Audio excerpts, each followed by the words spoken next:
Thank you very much for staying on. Welcome back. The Minerals Commission is set to hold a crunch meeting today over the license granted to gold lead dealership firm Men's Gold. George Rafi has more in this report. The gathering is expected to look into concerns raised about the said license given to the gold dealership firm Men's Gold and how it has handled it in terms of its operations. The Bank of Ghana has maintained that investigations suggest the firm is taking deposits despite the public denial. Meanwhile, in what could be described as shocking, supervisor of the gold marketing business and issuer of licenses, the PMC says Men's Gold is not licensed to buy and sell gold as suggested. Its managing director, Kojo Parry Hammond, tells Joy Business the company was granted a license in 2014, but it has long been revoked. The Minerals Commission would normally give you a license to export. And of course, I think there's a small clause that says that you buy gold for export.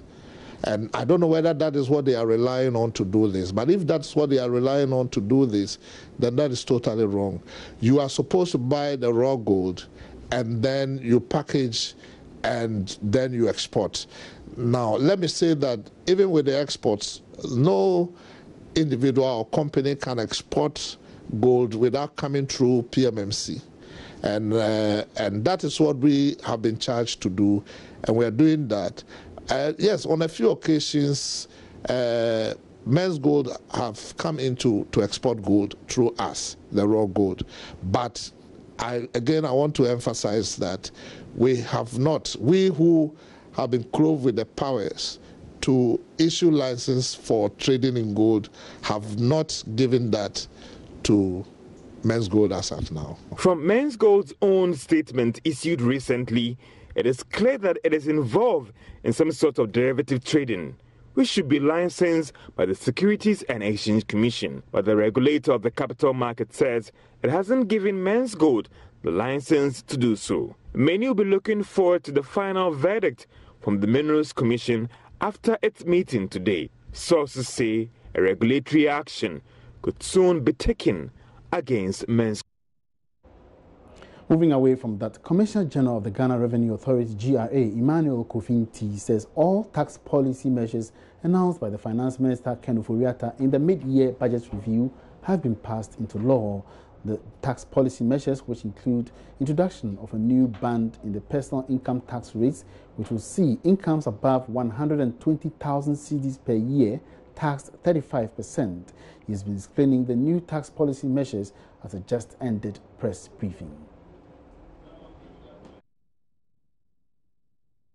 Also the bulletin, but the Commissioner General has also been having discussions, or has also noted that discussions are currently ongoing between GRA and the economic management team of government over a review of some clauses under existing tax law exemption laws. Mr. T says calls for a review or possible scrapping of tax waivers for multinationals and mining firms to complement revenue generation are justified. We will certainly fill you in on these fiscal policy measures shortly. Now, government is to lay before Parliament a bill seeking to grant tax holidays to investors setting up factories under the One District, One Factory policy. The bill, among others, will support potential investors to be competitive in both local and on the international market. Deputy Minister for Trade and Industry Robert Ahomka Lindsay disclosed this at a groundbreaking ceremony for the construction of the first $3 million tomato factory under the One Policy, One District, One Factory policy for Ningo Pram district. The government, led by our President, His Excellency Nana Akufo-Addo, is clear that our fortunes as a country is based on industrial transformation, is based on us changing the very essence of our economy. And the One District, One Factory is one of the cornerstones of that particular policy. To do that, we are looking at each one of our 254 districts. Each of the 254 districts will have at least, not just at least one, medium to large scale enterprise that has the capacity to significantly impact the economy of that district. So as our DC so elegantly put, he is keen to make sure this factory here today impacts positively. It's a medium to large scale factory, but it will have businesses. The smaller businesses will all feed into that. And that is why we say a medium to large. It's not to say we don't have different size factories, but the medium to large to act as a nuclear to galvanize and be part of the teams for the smaller and medium-sized businesses on the ground.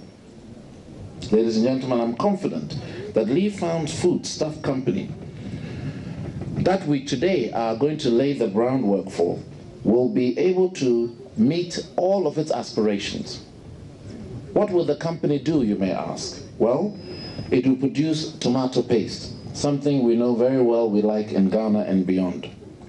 Spices and other condiments for the Ghanaian and the further afield. The project, our two major shareholders are Ghana Rice Food Company Limited and Tianjin Limin Condiments Company Limited, who are jointly investing a capital of about $3 million to this project to produce, as we said, tinned tomatoes.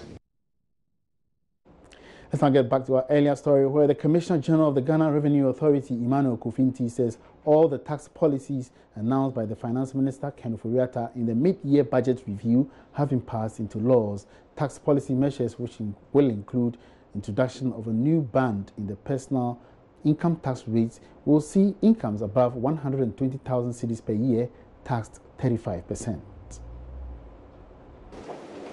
The incomes are the 35%. We operate a marginal rate system in our taxation policy.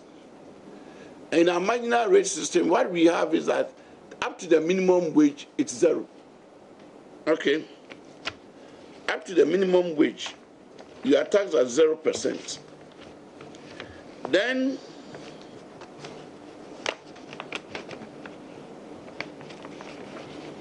there's a chart. I can. Where's the chart?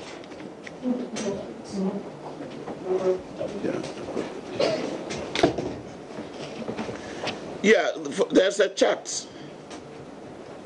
Your first 261 cedis, you do not pay anything on it. Your next 70 cedis, you pay only 5 Ghana cedi, 5% on that. And then your next 100 cedis, you pay 10%. Your next 2,810, you pay 17.5%. Then your next 6,759, you pay 25% on that. So that if you are having a chargeable income of 12,000, it is only on 2,000 that you pay 35% on that. So if your chargeable income is 12,000, you pay 35% on only 2,000, then you pay 25% on 6,759. And on 2,810 of it, you pay 17.5%. And on 100, you pay 10%. And on 70, you pay 5%. So that if you are having an income of 12,000, you may end up paying a tax of maybe 26% and not 35%. That's the difference. Meanwhile, the Commissioner General also says discussions are currently ongoing between the GRA and the Economic Management Team of Government over a review of some clauses under existing tax exemption laws. He says calls for a review or possible scrapping of tax waivers for multinationals and mining firms to complement revenue generation are justified. Government is reviewing the area of exemptions overall. And for some of them, there may be sunset clauses, and the duration for the exemption. The tendency has been to have specific exemptions, but then we are looking at a situation where within the law itself defines the areas, and people do not come out and be asking for special treatment. We are aware of the implications on exemptions because exemption is revenue forgone. And nobody wants to just sacrifice this revenue. So it's an area that the government is seriously looking at. It's an area the government is seriously looking at. And away from that, the Ghana National Chamber of Commerce and Industry has lauded the central bank for its resolve to consolidate 5 banks into one entity. According to the chamber, the move was necessary as it will help offset some challenges small and medium-scale enterprises faced with regards to access to credit. CEO Mark Bedwa-Boaji says the central bank's action will go a long way to help businesses expand. In situations where some of the banks are struggling, and to the extent that some falsify their document to get licensing, then I think the Bank of Ghana came in at the right time, because this has actually prevented a situation where we were supposed to have a banking crisis, and that would have actually reduced the confidence or eroded the confidence that we have in the banking sector. And I think any disruption in the banking sector actually affects the private sector as a whole, especially the SMEs in the country. The reason is simple. A lot of businesses in Ghana, the SMEs, get their credit from these banks because some of them see the stock market as so huge for them to go there, or some of them also see the stock market as not well developed or acceptable to them.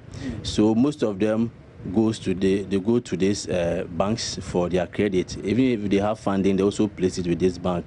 So the banks have actually played a very good intermediary role in helping the private sector to operate efficiently. But if you don't ensure that we have strong, sound and stable banks, then eventually we are going to have a banking crisis that will affect the financial sector and that will affect the economy as a whole. Now, with the collapse of some banks in recent times, there have been heightened concerns the situation could have a rippling effect on bank assurance premiums. But Director of Wealth Management at Stanchart, West Africa, Gautam Dugal, says banks do not underwrite risks, making such insurance packages safe. He was speaking at a media launch of a bank assurance collaboration between Standard Chartered Bank and Prudential Life Insurance Ghana. Underwriting risk the bank owes. Bank is absolutely clear that they are not underwriting a risk. They are not manufacturing a product. We are only helping our clients to get closer to the insurance company and bringing the insurance product closer to our clients. Tomorrow, if anything to happen to any of the banks, the risk is carried by the insurance company and not by the bank. The insurance company continues to service the client, ensures that any claims or any what they have committed as a policy document is given to the clients at the due point. So the bank has nothing to play, and even from a regulation point of view, it is absolutely clear. So what more should we expect from this bank assurance arrangement? You would expect a lot of innovation on the products. We briefly spoke about the 3 products. That's just the start of it. I think what's also important is going to be a lot on the digital front. And at the end of the day, we need to ensure that we have the right capability and service parameters in place so that whenever the customer comes and buys a product from in any of our branches, goes back smiling that one, it has the right product which addresses his need and has a good experience also. Let's move into Agric now. Perhaps the most challenging business concept proposed in the Cosmos Innovation Center Agritech Challenge is one on agriculture financing presented by QuideX. The team has received some very critical feedback from the ideation team judging for various agribusiness pitches from the participants. But members of QuideX are not discouraged by the critical reviews. QuideX is our focus on this episode of KIC Profile.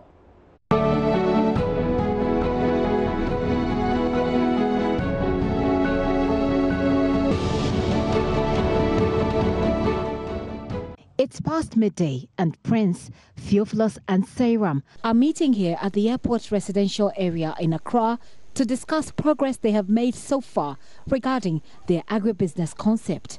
They want to help raise funds for smallholder farmers who are unable to access credits from banks. We realize that the main problem of agricultural finance is that the risks are too large. So if I have a farm, I have a 1 acre farm, it will cost me 2,000 cedis to maintain the farm throughout the whole farming season. If I go to a bank might shy away from giving me that because I don't have money. Like the risk of me failing is very big.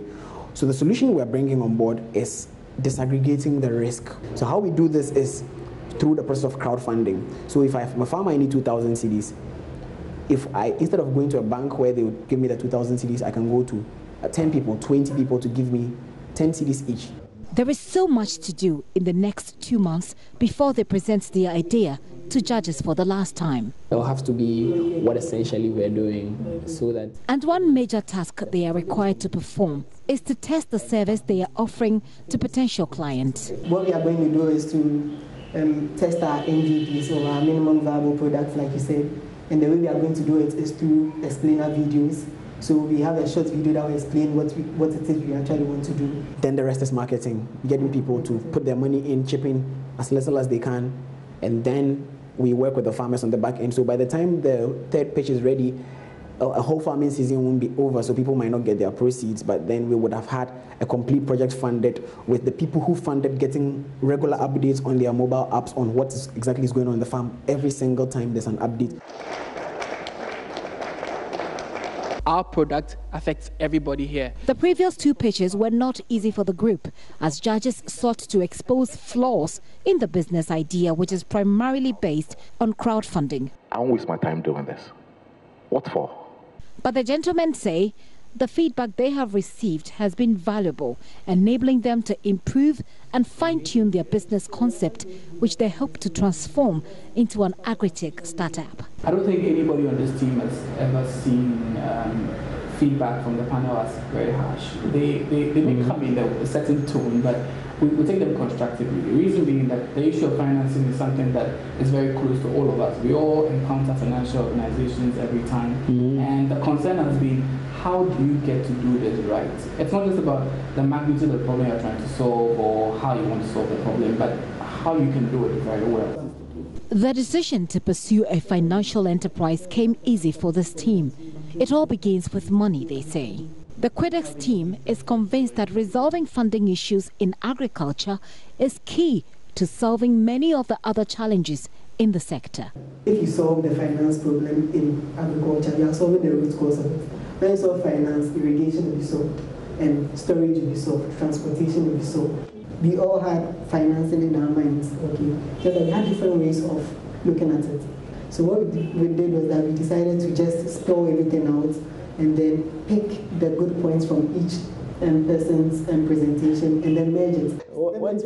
For this team, the bonding is real as they understand one another pretty well. I met Prince during the interview. We'd all come, as different people from different places, and while we were in the waiting room, I think everybody would like the opportunity to share their ideas, or let me say show off. Everybody wants to say something. I think while I listened to Prince, I realized he's got some very unconventional ideas, and he wanted to tackle the issues head on. I remember we used to sit in the bus, observe people, and say, this guy could be good. And then the person does something, we're like, nah, okay, nah, like, nah. Like, people, yeah, because we would always look out for people who would give orders, unwarranted orders to people. Like, nah, we don't want this kind of a person. We just want a group of like-minded people who can give orders to each other and bond as well.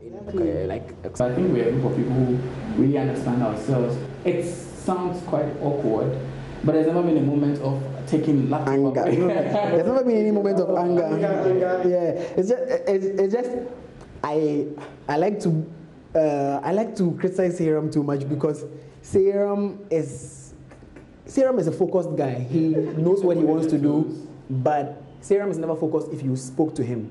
If you watched his actions, you will realize he is one of the most efficient people, but if you spoke to him, you would think, this guy is not serious. Because he's always speaking in a very funny way, so I always say, I'll let him. No, don't talk like that.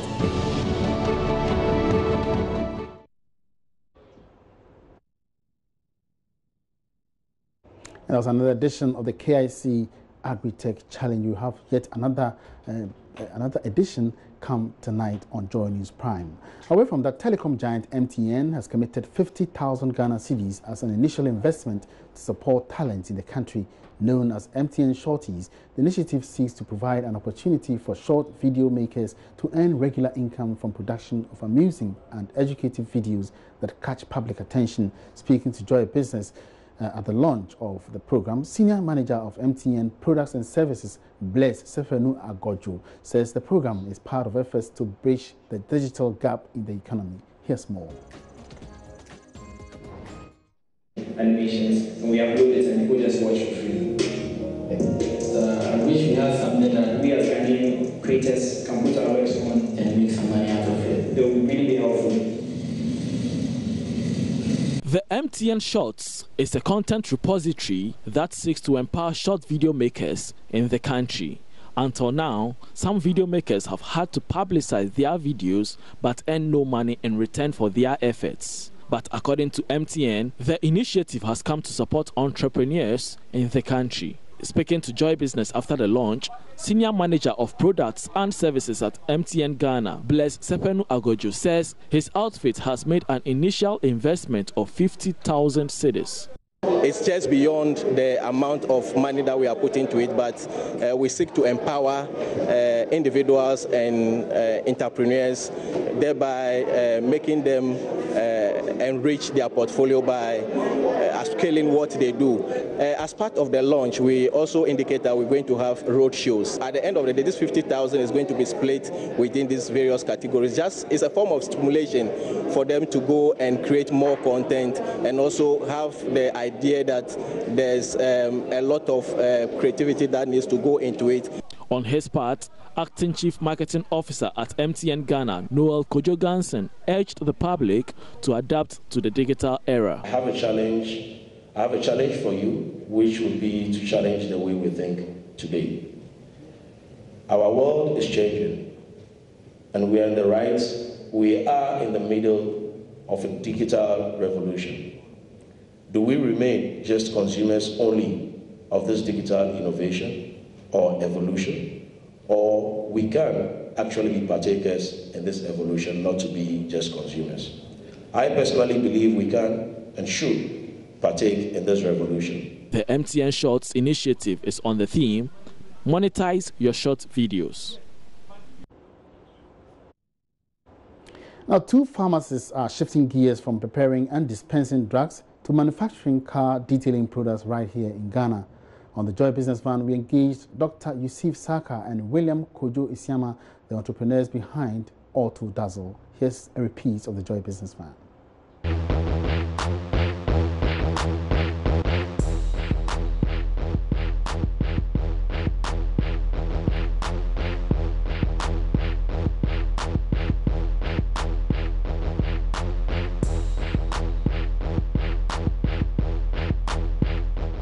Pharmacists Dr. Yusuf Saka and William Kojo Isiama are in the lab today, not experimenting on drugs. They are formulating car detailing products. It's your own formula. I guess just like me, you're wondering how the 2 pharmacists got into this in the first place. We love cars. Especially when cars are shiny, yes. We've always had a passion for cars, to the point that in school, when you open our laptops, the first thing you see is a screensaver with some Mercedes-Benz or a BMW, and we can tell you what brand it is, what model it is, that kind of thing. So we've always had a passion for cars. After uni, they got a bit curious and for their PhD research, looked into what products are used for car detailing here in Ghana. Quickly we realized it's only fabric detergents that are used to wash cars, and we realized no, that will straight away damage your paint, and that's not acceptable. So do something better. Yusuf and William got to work experimenting with chemicals and developing formulas that suit the climate in this part of the world. The kind of tests we had to do, we had to first of all buy some products from the overseas market and put them, run some tests on viscosity, efficacy, and what have you. It took us 4 years, the entire duration of the PhD and more. Even to this day, we do research. We're still improving our products because our environment is quite tricky. Next, they had to market. Marketing was a bit difficult because marketing involves a lot of investment. So we kind of did a lot of the marketing ourselves. By going to some of these retail outlets who are interested in stocking car care products, or those who are already stocking products that came from outside. So it was easier to get into those markets because already they were importing car care products. So once you get some reviews, you let them know how useful it's been to some of the people on the market already. They are quite prone to stocking some of the products. So that's where we started. Yusuf and William take us to meet one of their customers, Eddie, a professional detailer, owner of Majesty Imperial. We get to see for ourselves the magic Auto Dazzle performs.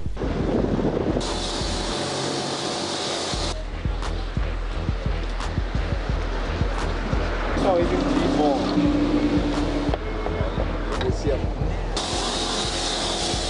So, and since we started production in May 2017, we've worked with quite a number of detailers, you know, and they've been very useful. I mean, they've helped with promoting the brand, obviously because of the kind of quality they get from the product.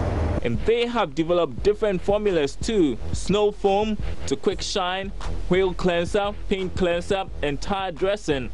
On the average, they produce about 300 bottles a week. There are plans to increase production. We started with car products. Now, we've been approached so many times by people who want us to formulate other things. We have built a shower gel brand with 3 headlining shower gels for a company. Yesterday we actually had a meeting with a manufacturing plant which wants us to make an industrial cleaner for them. We are currently in talks with people in the mines to do degreasers for them, and it is amazing when we think about it. We just wanted to make some shampoos to make cars shiny. Now we're looking at so many other things. It's been 1 year of operations, and just like any startup, they faced a challenge or two, but the prospects are bright, just like the finished work.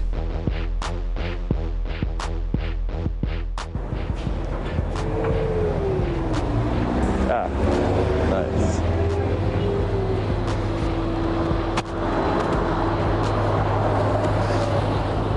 Well, as expected, the car looks better than new. It looks totally different from how it came in. Yeah, Majesty Imperial at work again.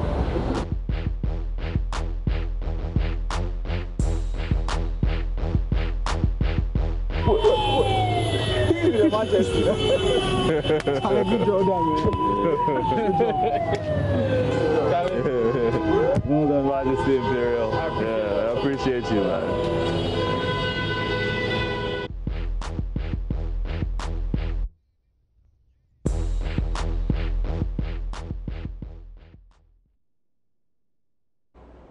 So we'll bring you another interesting edition of the Joy Business Van on Wednesday, with a repeat on the marketplace on Thursdays. On that note, we wrap up the marketplace for today. Many thanks for your company. My name is Emmanuel Boaji. We have a good afternoon.